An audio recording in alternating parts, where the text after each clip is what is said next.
commercial. Everything you do as an artist now is a commercial for the next thing that you're doing.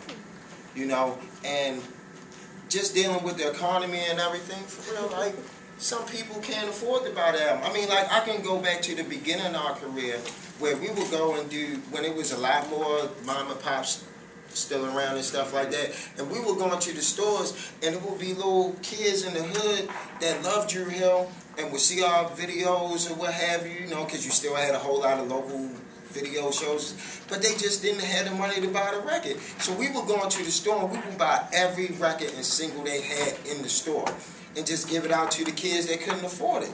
So it's like, in this time where some people ain't got that money to spend on the album, but you still want them to have your music, and you don't necessarily want them to download it. But if a person has to download your album for real, and I love the money.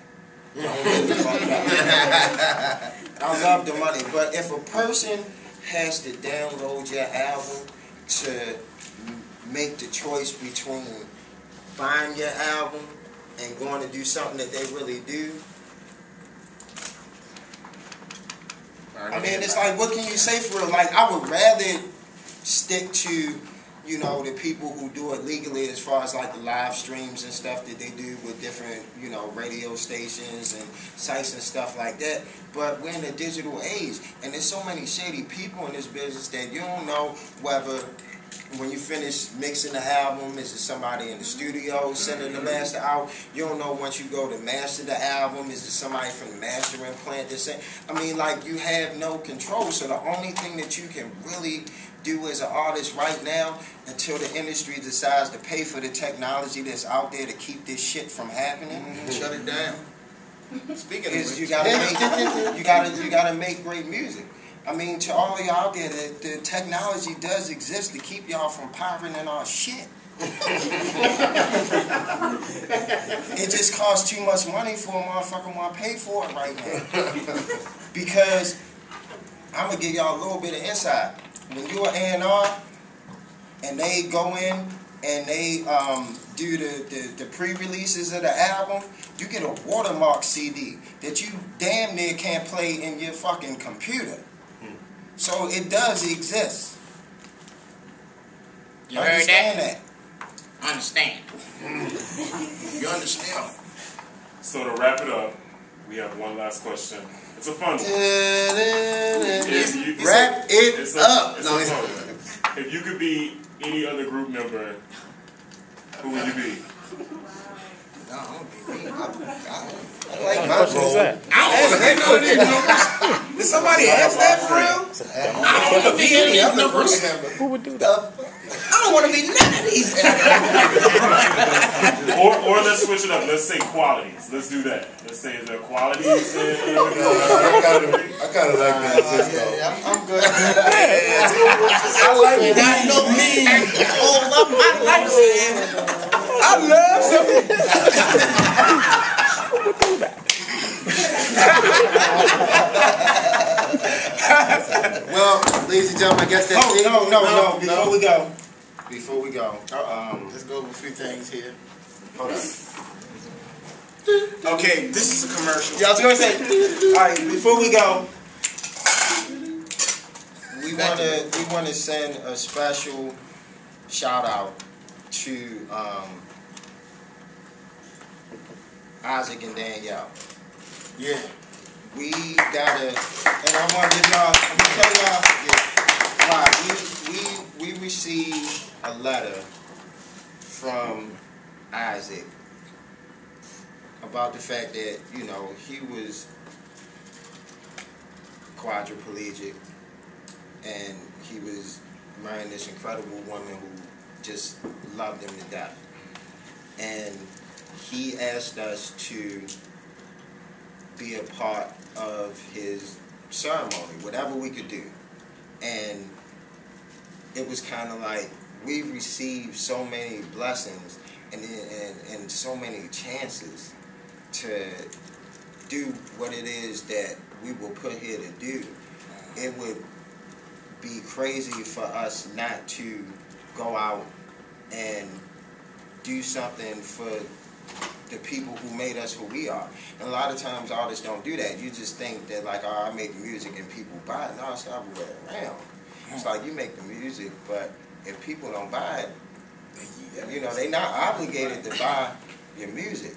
And, you know, like just going to do that, it hit us so much that, you know, the idea was born, you know, yesterday after we left, to start something that we're going to call Dreams Come Dru, where it's basically going to be like whatever we can do to help or, you know, just be a part of someone's life who's been a part of our life, we're going to do it. Because, I mean, like, for real, like, it's been 18, 19 years now. You know, we didn't, I mean, I give y'all some real history. On our first album, we sold, Tell Me came out and it went gold. In My Bed came in my bed, let me cut. Wait. No, Hey, he giving the I'm still bitter about that. He giving the progress. He ain't finished. I know where he going to Go ahead. He's starting his again, yo. Walking.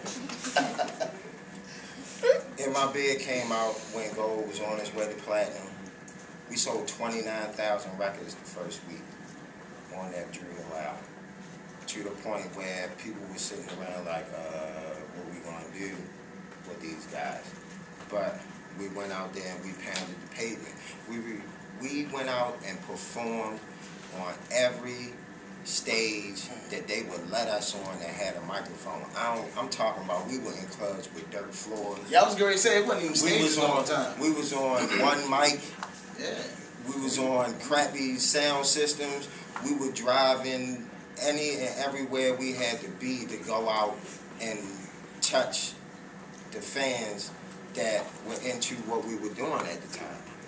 You know, we went through the stuff that we went through before our second album, and the fans stuck. I ain't gonna touch on that too much, but you know, the fans stuck with us. We came out with our second album.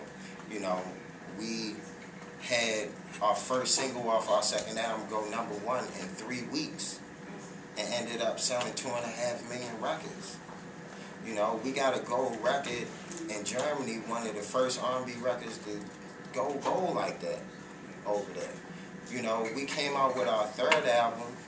We, you know, had some great singles. We had a video that ran about 21 weeks on 106 in Park, and pretty much went on tour for a little while and still ended up going platinum. So it's kind of like, when you sit back and you don't really get a chance to look at all of that, just being an artist sometimes, because people just got you working. It's like you work, that's what you're, and no food on the schedule. You know? That still happens today. But I mean, when it comes down to it, it's kind of like, we haven't had a chance, and we haven't done everything that we could do to give back. For real. And it's kind of like, I think in order for us to continue to receive everything that we've been able to receive, it's time for us to get back. And even beyond the Dream Come Dru thing, it's kind of like just artists out there. Like, a lot of people know, like, they meet us on the street, you know, artists, writers, producers, and we've never been like the kind of people that's like, hey, get out my face. Well, I was for a little while. I ain't gonna lie, I was an asshole for a long time. I ain't taking no pictures with you because I'm eating. As soon as I get off stage, I'm punching the clock and I'm off work. That's how I was for a while, because that's the way that I felt, you know. But at the same time, you're talking about a kid that came from the hood in Baltimore who, you know, was just like in the music business, like, hey, is this what I'm supposed to do all the time? I gotta take pictures, right? Even while I'm eating. Why is he following me? Why do these people follow me? I'm trying to go to the bathroom. You know, but, you know, it's kind of like, in order to wrap it up, in order for us to be able to continue to be able to do what we do, we have to get back. And that's not just for us, that's for all artists out there. And props to all the artists out there that are doing it, but that's really where you get that longevity, because